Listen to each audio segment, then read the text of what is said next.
Yo, what's going on, y'all? So this is going to be my third video on drops. Every single time I make a video on drops, the same thing happens. Yo, man, can you make me a DJ drop? Yo, man, can you make me a drop? Hey, man, I would like a drop. Hey, man, make me a drop. This is my email. All the time. Look, I got no problem making people drop sometimes when I have time, but you got to understand, I work a full-time job. I do this on the side, and then on top of that, I DJ a good amount, and I work on a lot of events. So time for me is not of the essence. I mean, I don't have much time, and when I do, I'd rather chill, to be honest, and be working on drops for people. And I don't really know how to make super dope drops. The whole point of these videos is to give you the tools to make your own drops.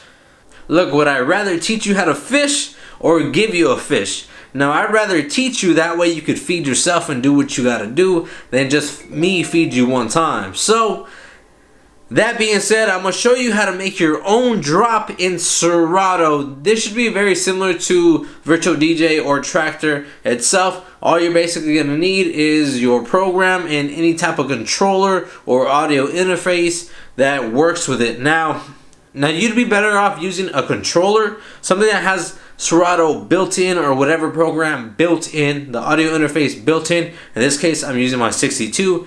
Reason being, you're gonna need to connect your microphone directly to your sound card, and if your sound card is built into your mixer, that's the best case scenario. Now, if you have an SL1, you can do this as well because it has a mic input. Now, for those people that have SL2s and stuff like that, you know, a separate sound card, it's going to be a little bit more tricky, and you're probably not going to be able to do it in Serato. You're going to have to do it like in Audacity. If you want to see a video on how to work on Audacity, you can check out a bunch of how to record my mixes with Audacity. I mean, it's actually pretty simple, to be honest. So that being said, let's go ahead and get into it. So as you can see, I loaded up Serato DJ. That's what I'm going to be using for this.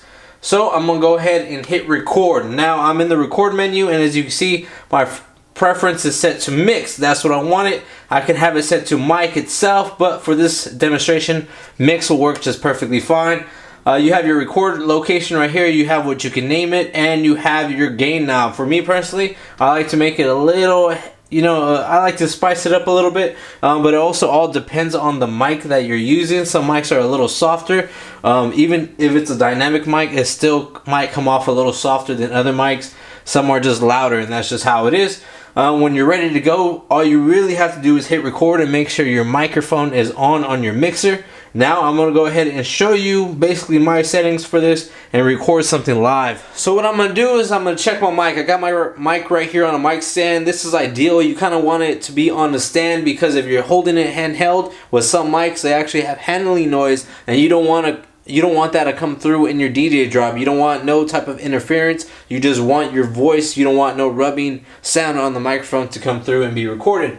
So I'm going to go ahead and turn on my mic, and as you can hear, I'm live. So in a situation like this where I have speakers hooked up, I would actually turn off those speakers. You don't need those speakers on, and they could also cause interference when you record something. So I'm going to go ahead and drop down my booth. Boom, now you don't have anything like that, but if you can see, which you probably cannot, my mic is still being picked up, and it's also being picked up on the screen right here.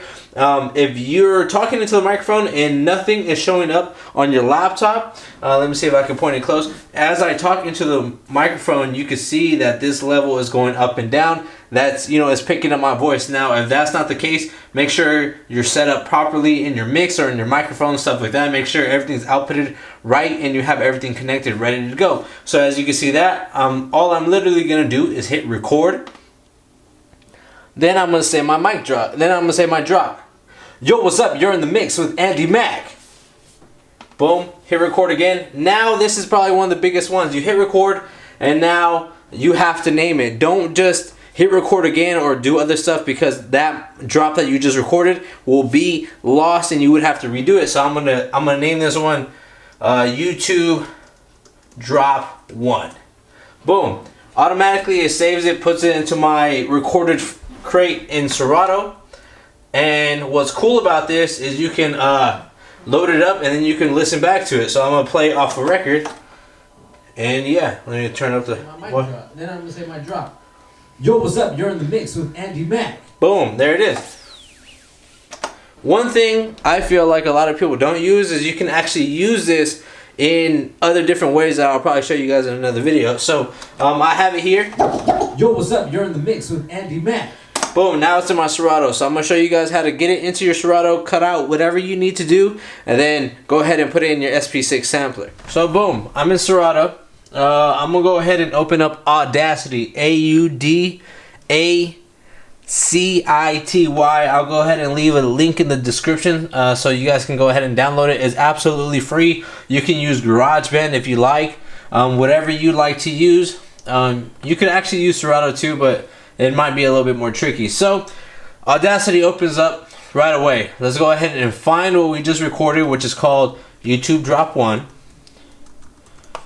Boom, it's a wave. So let's listen to this. Then I'm gonna say my mic drop. Then I'm gonna say my drop. Yo, what's up? You're in the mix with Andy Mack. So of course I don't want this very beginning, right? So all I'm literally gonna do is click, highlight this part, and hit delete. I'm gonna cut off the little piece at the end. Let me listen to it. Andy Mack.